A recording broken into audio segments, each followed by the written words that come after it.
Hey yo, it's your boy Monster Man Rocco. It's your boy Swagger Rock. This is Snack the Ripper. Hey, rap for those who don't know. This is Master Ace. You are now rocking with the best. Breaking Records Radio. Breaking Records, man. Breaking Records Radio. Breaking Records Radio. Breaking Records. Breaking Records. Breaking Records Radio.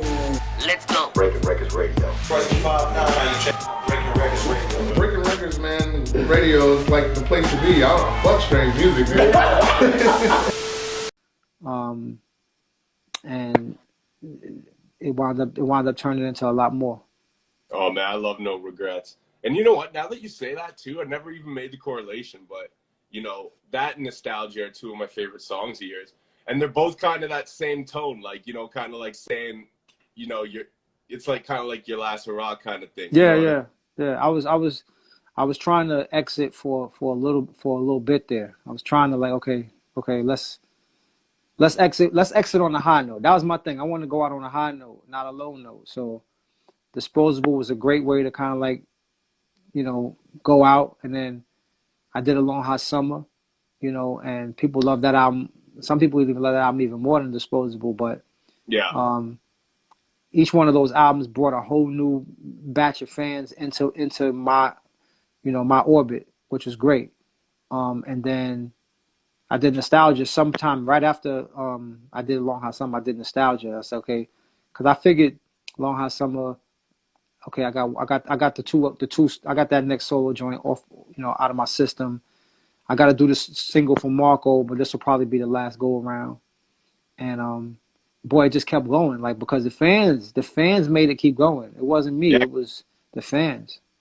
Because Nostalgia grew legs of its own, man. That was back when YouTube was the Wild West, and you know, there's a lot of ringtone out, rap out and shit. I remember out, and you know, like, and that's one thing too, man. I just want to thank you, like, you know, as a fan of this culture, as a fan of the music, and as a fan of just lyricism and poetry and hip hop. Like, I want to thank you for your contributions. But that contribution right there is probably, to me, you know, in my own nostalgia.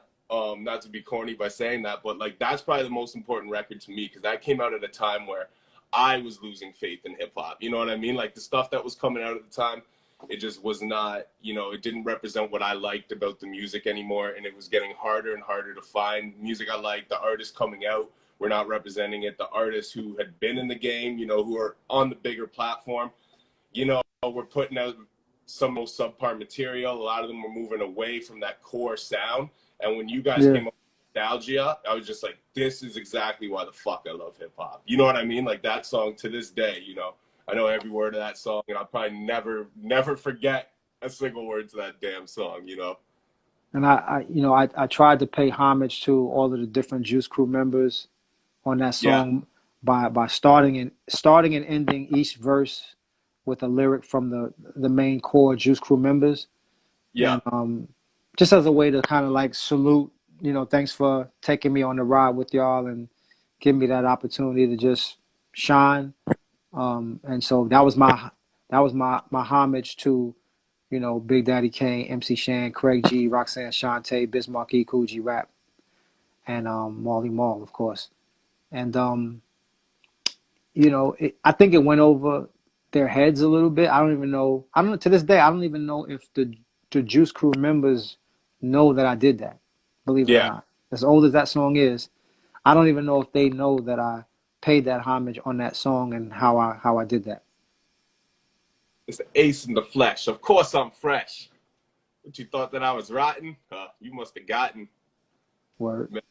But when you hit the, you know, at the end, when you guys hit the Eric Sermon, Relentless, this might be my last, like that still gives me goosebumps. You know, we're 10 years removed from that, and you're still in the game, you're still putting out amazing content. But when I hear that, still, it gives me goosebumps. You know what I mean? Like that's that feeling you really captured with that song. Like it's a timeless piece of music, you know.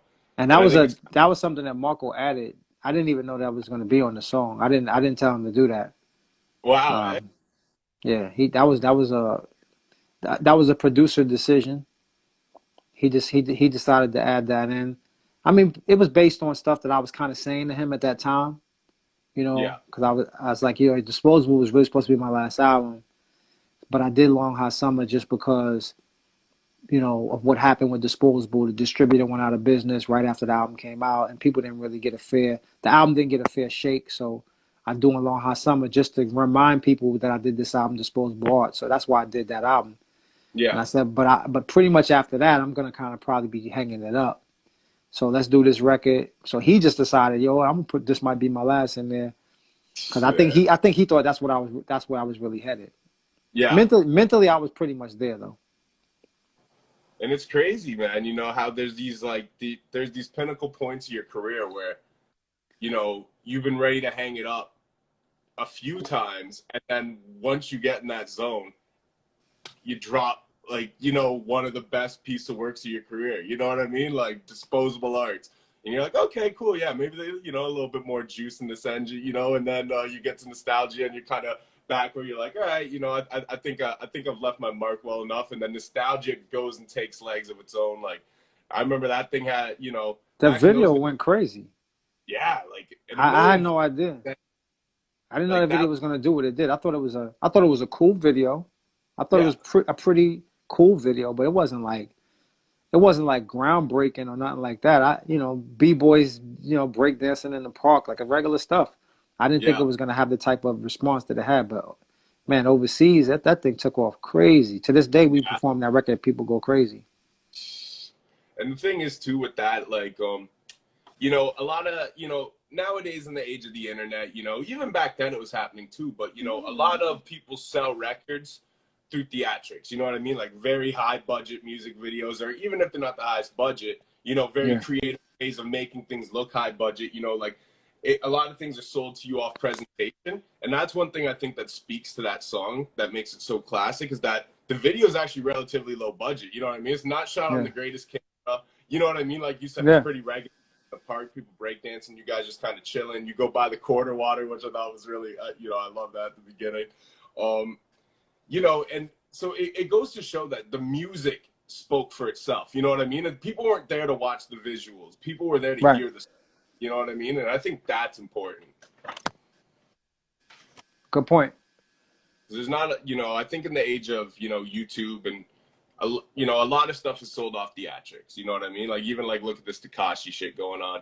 You know, like a lot of things are sold off, you know, just plain theatrics, whatever aspect of it that it be. So, you know, when you put something out like that, and it's not enticing you by presentation by any means, like that means those people are strictly there for the art, and they're coming back for the art, and they're showing their friend and their friend's friend, and that's spreading like wildfire because the music is so good. And I think that's something that makes that you know, that record so classic as well too.